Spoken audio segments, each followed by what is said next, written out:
Viewers, before this story sweeps you away, take a second and tell us in the comments where you're watching from and what time it is right now. Because believe me, this is one of those tales where location matters, where the backdrop itself almost feels like a character. So picture it. Oak Ridge Meadows, a sun-drenched gated community in Florida that looked like paradise in the glossy brochure. Palm trees bending in the breeze, pastel houses lined like toy models, and a lake that sparkled in the middle like some secret prize. Jack Heron had been there just 6 months, the kind of guy who did everything right. Yard trimmed to regulation length. Dues paid early. Not a single trash can outpass curfew.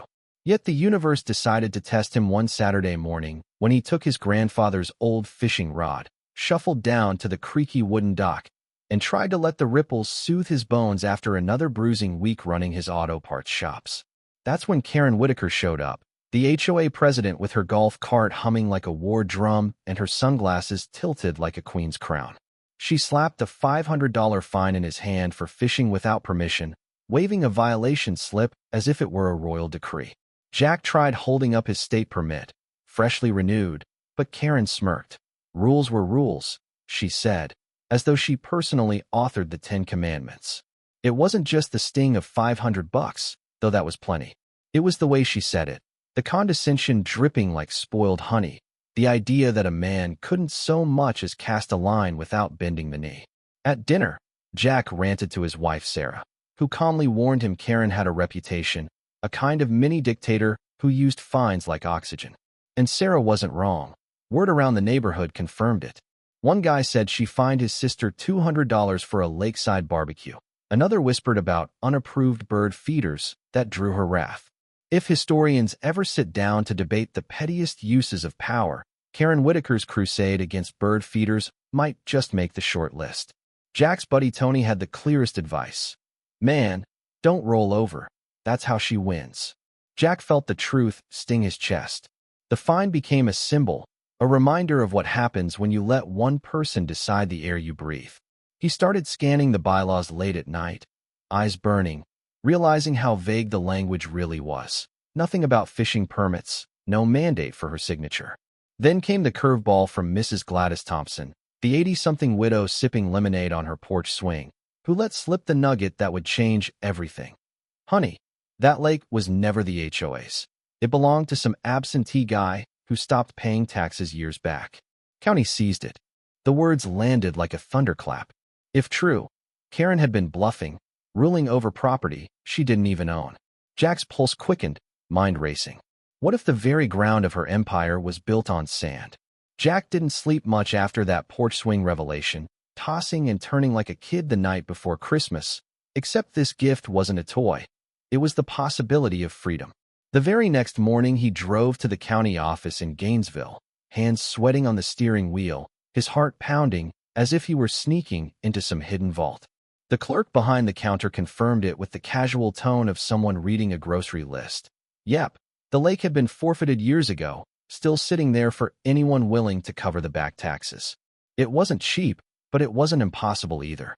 Jack felt like he had stumbled onto buried treasure, and for a second he half expected a dramatic movie score to start playing overhead. Funny thing is, historians still argue whether great revolutions begin with a single act of defiance or with quiet paperwork in a bland government office. Jack was living proof it could be both. On the drive back, ideas ricocheted through his head like pinballs. What if he bought the lake, turned Karen's prized weapon into his shield, not out of spite, but to restore balance, to let families fish and picnic without that clipboard hanging over them? Sarah raised her eyebrows over coffee when he floated the idea, warning it could blow up in his face, that Karen had allies who'd brand him as selfish. But Tony just laughed through his iced tea. You'd be crazy, genius crazy. Own the lake and she's done. Jack called his accountant, crunched numbers, studied zoning laws, checked maintenance requirements. Nothing fatal popped up, just the risk of draining their savings. He stared at the ledger, then at the old photo of his grandfather holding that same fishing rod, and decided risk was worth it. Of course, word got out. Gladys probably spilled the beans before the ink was even dry. Some neighbors clapped him on the back at the gym with whispers of "go get her," while others hissed that he was stirring chaos. Karen herself cornered him by the driveway one evening, her voice dripping sugar, and venom. Heard you're poking around lake business. Unnecessary meddling. We've managed it fine for years. Jack locked eyes with her and dropped the bomb. Funny, County says it's not yours at all. For a flicker she faltered, mask slipping, then recovered with a speech about harmony. Harmony, Jack thought bitterly, like the harmony of a jail cell. A week later he marched back into that county office with a cashier's check, hand trembling from the weight of it. He signed deed after deed until his wrist ached, and just like that, Jack Heron became the owner of the very lake that had been used to humiliate him. Walking out into the Florida sun, he felt 10 feet tall. Sarah's gasp when he told her sealed it. He had pulled off something wild, something that shifted the ground beneath their tidy little neighborhood. The balance of power had flipped, though Jack knew storms were gathering. Karen wouldn't go quietly. The news spread through Oak Ridge Meadows like wildfire. Jack Heron owned the lake now, deed in hand, legally untouchable. For some neighbors, it was a moment of triumph, like David slaying Goliath. For others it felt like an earthquake shaking the foundation of their carefully curated order. At the first HOA meeting after the purchase, the community hall buzzed like a beehive. Karen stood at the podium, her voice icy as she framed lake management as a vital shared resource needing oversight. Jack rose from his seat, calm as the water he now owned, and declared, "It's not shared anymore. It's mine by deed. Access is by my invite only." The gasps that rippled through the room could have powered a generator. Karen flushed crimson, sputtering that he couldn't strip their lifestyle away. Jack shot back, "Lifestyle of fines and fear? That's over." Cheers erupted from the back rows, though Karen's loyalists booed just as loudly. One man shouted, "Who gets invited, just your pals?" Jack answered evenly, "Fair ones, not bullies." From that night on, the neighborhood was split down the middle. Barbecues turned into whispered debates, sidewalks into cold shoulders, Facebook groups into battlegrounds. Karen launched a full-blown campaign, posting rants about community values under siege, painting Jack as some rogue egoist. Local blogs picked up the story. Resident buys lake, boots HOA boss, casting him as a reluctant folk hero. But Karen wasn't done. A week later, Jack opened his mailbox to find a legal letter claiming covenant violations, threats of lawsuits wrapped in legal jargon. She even gave interviews, calling herself the protector of harmony, while portraying Jack as a man consumed by revenge. Neighbors cornered him in grocery store aisles, some slapping him on the back with grins, others scowling, accusing him of ruining their kids' summers. Jack kept answering the same. "Not banned. Just fair now. Come talk to me." Yet the strain showed at home. Sarah admitted she felt the neighborhood shifting under their feet, the tension heavy as humidity in July. And then came the final showdown, another packed emergency forum, voices clashing so loudly you'd think they were debating national security. Karen, voice sharp as glass, offered a compromise.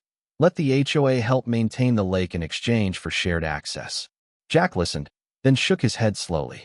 "No, your control ends here." The hall erupted, cheers thundering from one side, groans from the other. Karen's clipboard slipped at her side, her shoulders sagging like a dethroned monarch. Jack looked around at the sea of faces, some glowing with hope, others pinched with fear, and felt the weight of what he had done. He had reclaimed not just water, but dignity.